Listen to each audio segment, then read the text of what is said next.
Manga One Piece Chapter 1031 dimulai dengan masih melanjutkan pertarungan antara Big Mom versus Law dan Kid, yang dimana sebelumnya Sang Yonko diserang dengan jurus awakening dari kedua generasi terburuk tersebut, yang membuat mereka berdua terengah-engah akibat menggunakan jurus tingkat tinggi dalam menyerang Big Mom. Anak buah Kaido yang melihat serangan dahsyat dari keduanya tak yakin jika Big Mom selamat dari runtuhan puluhan balok baja yang menimpanya. Akan tetapi, anggapan pesimistis dari anak buah Kaido tidak berjalan seperti apa yang mereka sangkakan, karena sejatinya Sang Yonko masih mampu bangkit dari timbunan baja yang menguburnya. Dan menurut testimoni Big Mom, serangan Kid dan Law mampu melukainya, sehingga membuatnya kembali menderita luka seperti ini setelah puluhan tahun lamanya.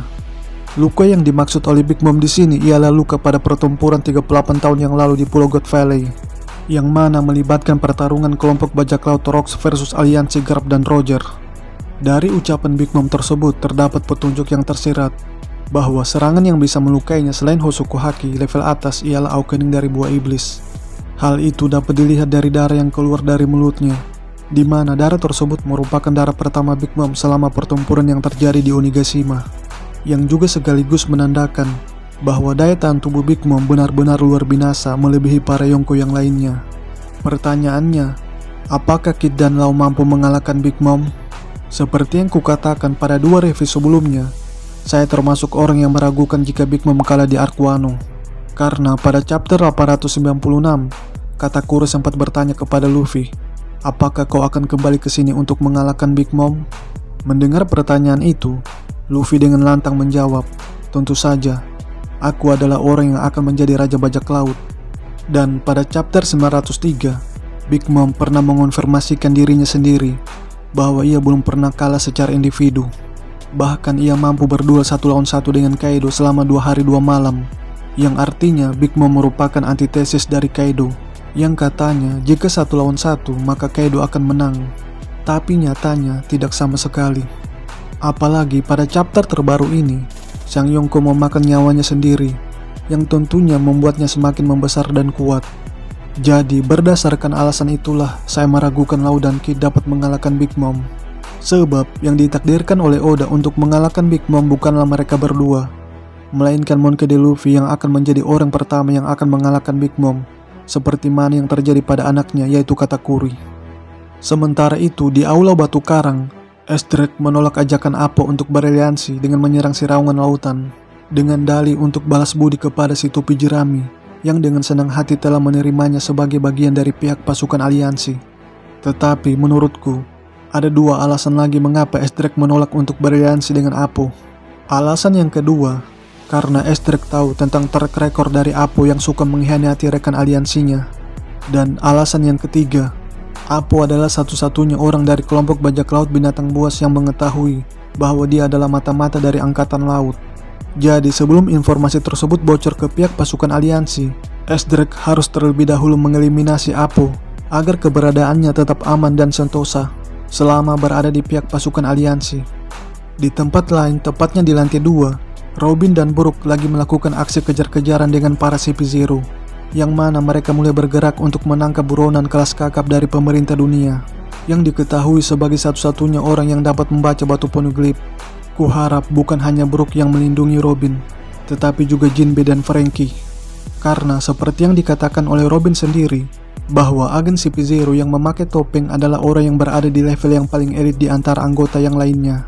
Baik itu soal kekuatan, maupun cara kerja mereka dalam menyelesaikan sebuah misi, yang kemungkinan besar misi mereka selalu sukses dengan persentase keberhasilan 95%. Oleh sebab itu, kehadiran Jinbe dan Franky sangat dibutuhkan oleh Robin demi untuk mencegah hal yang tidak diinginkan terjadi.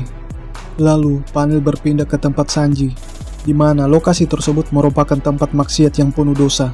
Dan saking berdosanya, Sanji dengan tega menyakiti seorang wanita yang tidak bersalah, sehingga membuatnya tambah galau dengan apa yang terjadi pada dirinya.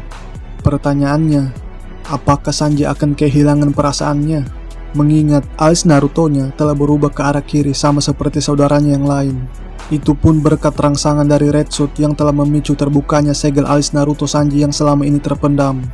Menurut pendapat pribadiku, Sanji tidak akan kehilangan perasaannya, sebab ia tidak menyerang wanita yang lain di tempat tersebut. Padahal ia sudah ditodongkan senjata dan dilempari oleh para geisha. Jika memang Sanji kehilangan perasaannya, maka sudah dari tadi ia menendang mereka. Terlebih lagi, menurut penuturan Sanji, tubuhnya sudah tidak lagi mengalami kesemutan, yang artinya perubahannya telah selesai. Tapi meskipun tubuhnya telah selesai bertransformasi, tetap saja terdapat satu hal yang membuat anggota tubuhnya yang satu ini tidak mirip dengan saudaranya yang lain. Apa itu? Ya benar, anggota tubuh tersebut itu adalah rambutnya yang tidak berubah sama sekali menjadi hitam. Karena seperti yang kita ketahui, bahwa warna rambut dari Reiju, Ichiji, Niji, dan Yonji adalah efek dari modifikasi DNA yang dilakukan oleh ayahnya. Lantas, hal apa yang membuat rambut Sanji tidak berubah menjadi hitam? Menurutku, ada dua kemungkinan mengapa hal tersebut itu bisa terjadi. Kemungkinan yang pertama, disebabkan obat yang diminum oleh Sora.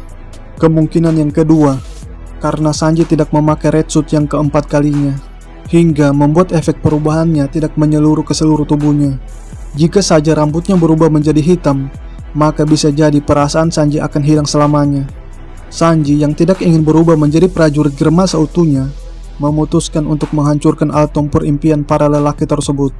Queen yang melihat kejadian yang sangat disayangkan itu, langsung memasang ekspresi kekecewaan yang mendalam yang juga sekaligus mewakili para fans Sanji di luar sana. Yang dimana kita tidak akan bisa lagi melihat mode terbaik Sanji dalam wujud Steel Black.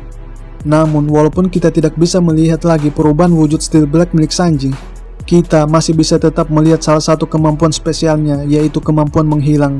Sebab pada saat Sanji menghilang, terdapat balon sound effect yang bertuliskan SSSH, yang jika dibaca sama seperti ketika ia pertama kali memakai red suit pada chapter 931. Bahkan di panel Sanji menghilang, Eiichiro Oda tidak menggambarkan arsiran yang berbentuk lingkaran yang merupakan sebagai tanda bahwa Sanji melakukan pergerakan yang super cepat, sebagaimana yang pernah dilakukannya ketika menendang Oven.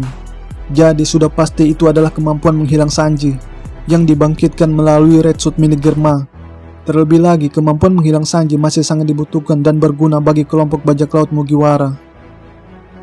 Demikianlah review One Piece chapter terbaru pada kesempatan kali ini. Lebih dan kurangnya mohon dimaafkan. Bagi teman-teman yang telah menonton video ini, kritik dan sarannya akan selalu diterima. Dan terima kasih banyak atas dukungannya.